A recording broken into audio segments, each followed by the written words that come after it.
अनुप्रिया पटेल को लेकर जिस तरीके से राजा भैया ने एक मुहिम छेड़ रखा है कि चुनाव प्रचार तेज कर दिए हैं और सीधे तौर पे किसको नुकसान होगा, तमाम बनारस के लोग हैं। थोड़ा सा राजा भैया को लेकर बात करेंगे। अनुप्रिया पटेल को लेकर जिस तरीके से बयानबाजी अनुप्रिया पटेल ने दी, उसके बाद से राजा भैया ने भी कहा कि ईवीएम से जनप्रतिनिधि पैदा होता है 5 साल के लिए। ऐसे बयानबाजी राजनेताओं ने दिया, उसके बाद से माहौल सारे बदल गए। अब क्या लगता है कि जिस तरीके से चुनावी मैदान में राजा भैया आ चुके हैं, भारतीय जनता पार्टी को कितना नुकसान होगा? देखिए, राजा तो पहले राजा हैं, ठीक है, और अनुप्रिया पटेल जो है कि इस तरह का बयान जो दे रही हैं, उनको इस तरह का बयान नहीं देना चाहिए। राजपूत से पहले भाजपा से नाराज है क्या? परसोत्तम रूपाला ने जो शब्द कहा जो है, उसके बारे में भारतीय जनता पार्टी के शीर्ष नेतृत्व ने क्या कहा? कुछ कहा? कुछ भी नहीं कहा।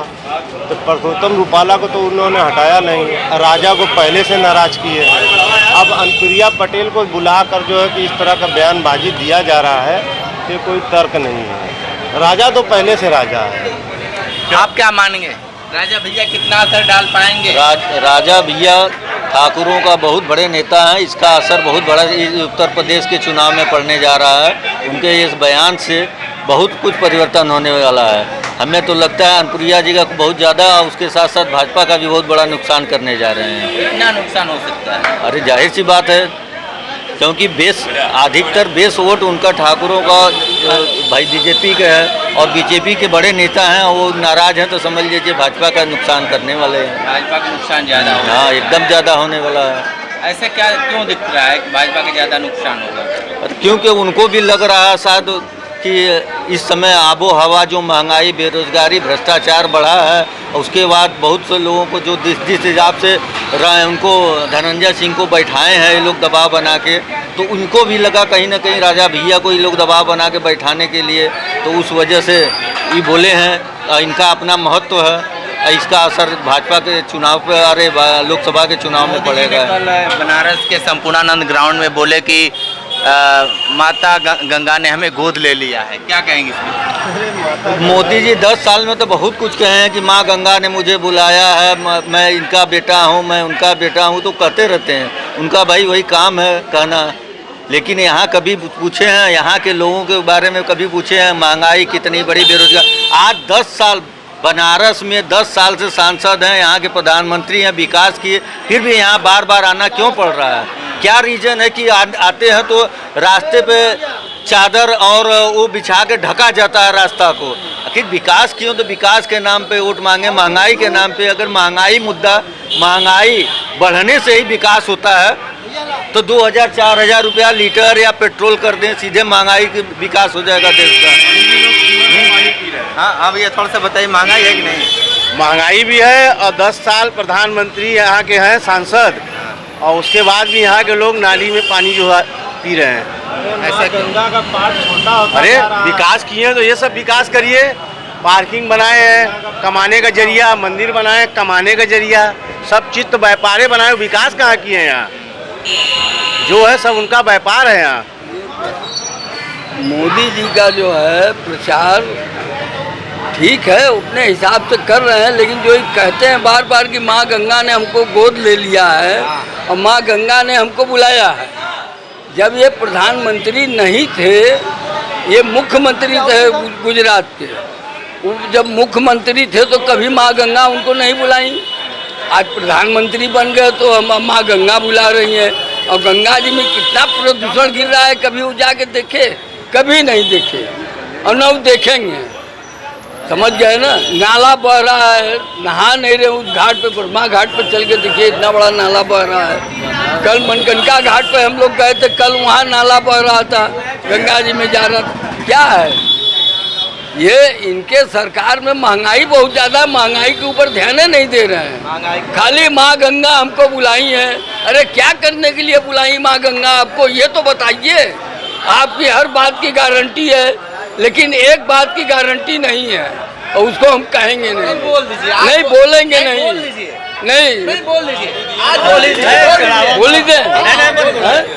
नहीं, ऐसा है कि जब वो अपने घर में का गारंटी नहीं लिए तो भारत देशवासियों का क्या गारंटी लेंगे? परिवर्तन यही है कि अनुप्रिया पटेल जा रही है वहाँ से, और राजा भैया का तो वैसे ही वर्चस्व है। और ऑलरेडी पुराने खिलाड़ी हैं, उनके आगे कहाँ अनुप्रिया पटेल टिक पाएंगी, बड़ा मुश्किल है उनको टिकना। बीजेपी को कितना नुकसान कर पाएंगे? बीजेपी देखिए, बनारस से तो मोदी जी जीत रहे हैं, ऐसा इसमें कोई दो राय नहीं। बनारस के लिए काम भी हमारे प्रधानमंत्री जी ने किया है, जैसे कि विश्वनाथ कॉरिडोर, नमो घाट, काम तो कुछ किया है, लेकिन विश्व स्तर पे, मतलब इंडिया स्तर पे इनकी स्थिति बहुत खराब है। महंगाई, बेरोजगारी और भ्रष्टाचार चरम सीमा पे है।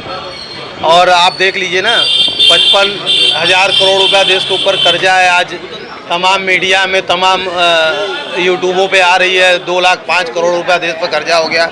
ये स्थिति दिन पर दिन विकराल होती जा रही है। क्या कहेंगे राजा भैया को लेकर, जो अनुप्रिया पटेल को लेकर चुनाव प्रचार तेज कर दिए हैं अब? राजा भैया का खुद ही इस समय अपने अस्तित्व खो चुके हैं। कभी क्या नाम साइकिल को जिताने का प्रयास करते हैं, कभी साइकिल को मजबूत करने का प्रयास करते रहते हैं। तो उनका अपना चुनावी स्टैंड है। अनुप्रिया आ गई होंगी, उनको आड़ो हाथ तो ले लिए होंगे। हमको तो लगता है ये सब राजनीति के अखाड़ों के। मोदी जी कह रहे हैं माँ गंगा ने हमें गोद लिया है। अब प्रधानमंत्री जी हैं, गोद तो लिए ही है, उनको 10 साल से सांसद है। उम्मीद है कि इस बार भी जी गोद ले ली है, तो उनको गोद ली होंगी तभी ना 10 साल से सांसद हैं।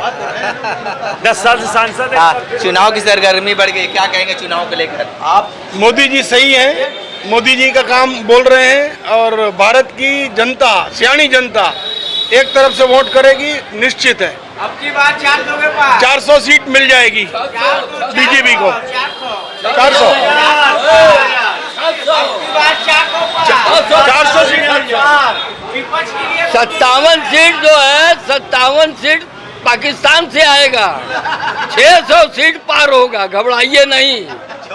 हम भी चाह रहे हैं कि प्रधानमंत्री जी बने, फिर दोबारा आइए, ताकि जनता को और मालूम पड़ जाए।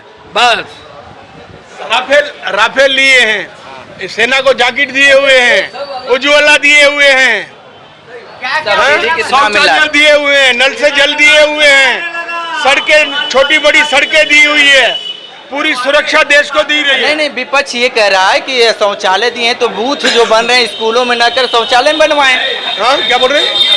जो बूथ बन रहा है वोटिंग देने के लिए, जो जगह है स्कूल है, विपक्ष कह रहा है अगर शौचालय ही बनवाए तो शौचालय में बूथ बनवाए। क्यों स्कूल नहीं बनवा रहे हैं? तो स्कूल भी बना रहे हैं ना। कहाँ स्कूल बनवाए, वही तो जानना चाह रहे हैं। नहीं, बना रहे हैं, स्कूल है, स्कूल है।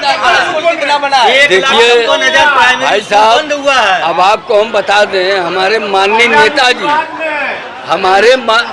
सुना बात पहले, हमारे माननीय नेताजी जो थे, माननीय मुलायम सिंह यादव रक्षा मंत्री थे केंद्र में। हमारे सैनिक का जो है बॉडी जो है उनके घर नहीं जाता था। माननीय नेताजी ने ये लिख के दिया कि नहीं, इन लोग हमारे सैनिक का जो है, इन लोगों का बॉडी जो है इनके घर जाना चाहिए। क्या कहेंगे भैया? ऐसा काम करना चाहिए आदमी। जो जिस तरीके से बता रहे हैं कि जिस तरीके से बहुत सारी उपलब्धि है मोदी का, ये सब उपलब्धि है। हॉस्पिटल बंद, स्कूल कॉलेज बंद है, विश्व गुरु बनने जा रहे हैं, स्कूल कॉलेज बंद है, पढ़ाई बंद, लिखाई बंद कर रहे हैं, विश्व गुरु बनने जा रहे हैं। सरकार चुनी जाती है 5 साल के लिए, और अग्रिम वीर योजना आती है 4 साल के लिए। क्या जो है कि ये तरीका है, सरकार 5 साल के लिए चुनेंगे, अग्निवीर जो है 4 साल के लिए चुनेंगे। तो क्या देश, देश कहाँ जा रहा है? हो जाए, देश कहाँ? बाप से पहले बेटा ही रिटायर हो जाए। 22 साल में जो है सेना रिटायर होके घर चला है। अब 75 साल के लिए कह रहे हैं कि हमको एक बार मौका दे दीजिए। बताइए क्या चल रहा है? ठीक है, तो अब जिस तरीके से बहुत सारी बातें लोग बताए हैं, ग्राउंड जीरो से रिपोर्ट कर रहे थे, तो हमारे साथ बने रहे कांडी बनारसी के साथ। हमें दीजिए इजाजत, नमस्कार।